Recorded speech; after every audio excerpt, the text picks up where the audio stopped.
हम मीनू झा गोर लगै छी समस्त मिथिलावासी के उपस्थित भेल छी प्रबोधिनी एकादशी के कथा लऽ के। जे एकादशी के देवउठाउन एकादशी कहै छियै ओकरे संपूर्ण कथा लऽ के उपस्थित छी, अपने लोकनि से साझा करै छी। सब गोटे के देवउठाउन एकादशी के बहुत बहुत शुभकामना। धन्यवाद। जय मिथिला, जय मैथिली। श्री कृष्ण जी बोले, हे युधिष्ठिर, कार्तिक मास के शुक्ल पक्ष की एकादशी का नाम प्रबोधिनी है। इसमें भगवान विष्णु जागते हैं, इस कारण इसका नाम देवोत्थाना भी कहा गया है।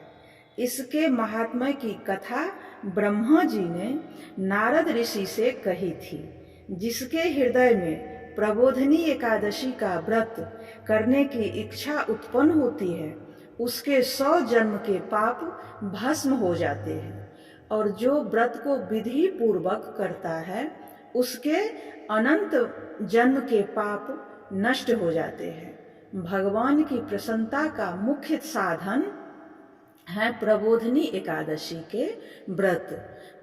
प्रबोधिनी एकादशी के व्रत में मनुष्य को आत्मा का बोध होता है, और जो इस व्रत से विष्णु की कथा सुनते हैं उन्हें 7 दीपों के दान करने का फल मिलता है।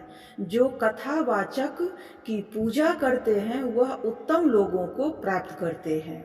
कार्तिक मास में जो तुलसी द्वारा भगवान का पूजन करता है उसके 10,000 जन्म के पाप नष्ट हो जाते हैं। जो पुरुष कार्तिक में वृंदा का दर्शन करते हैं वह 1000 युग एक वैकुंठ में निवास करते हैं। जो तुलसी का पेड़ लगाते हैं उनके वंश में निसंतान नहीं होता है। जो तुलसी की जड़ में जल चढ़ाते हैं उनकी वंश सदैव फूली फली रहती है। जिस घर में तुलसी का पेड़ हो उसमें सर्प देवता निवास करते हैं।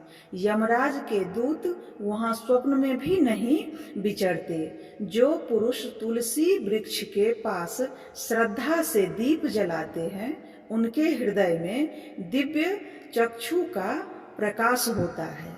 जो शालिग्राम की चरणों दिक में तुलसी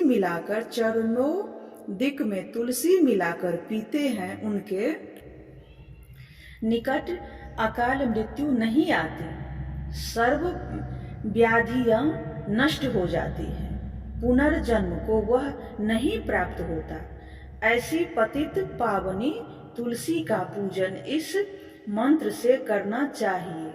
ओम श्री वृंदाय नमः ई तुलसी के मंत्र छी।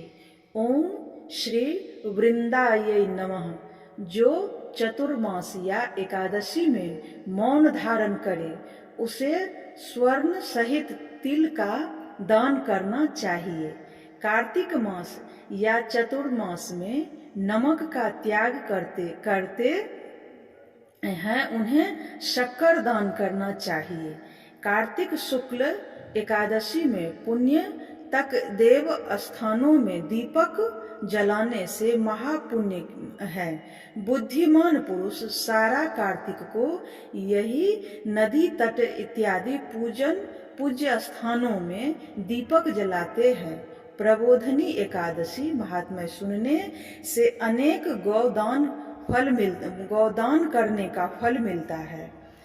फलाहार इस दिन करना चाहिए। कचरे का सागर लिया जाता है। यह छल एकादशी देवउठाउन एकादशी के महात्म्य अपने लोकनि से साझा केलहुँ।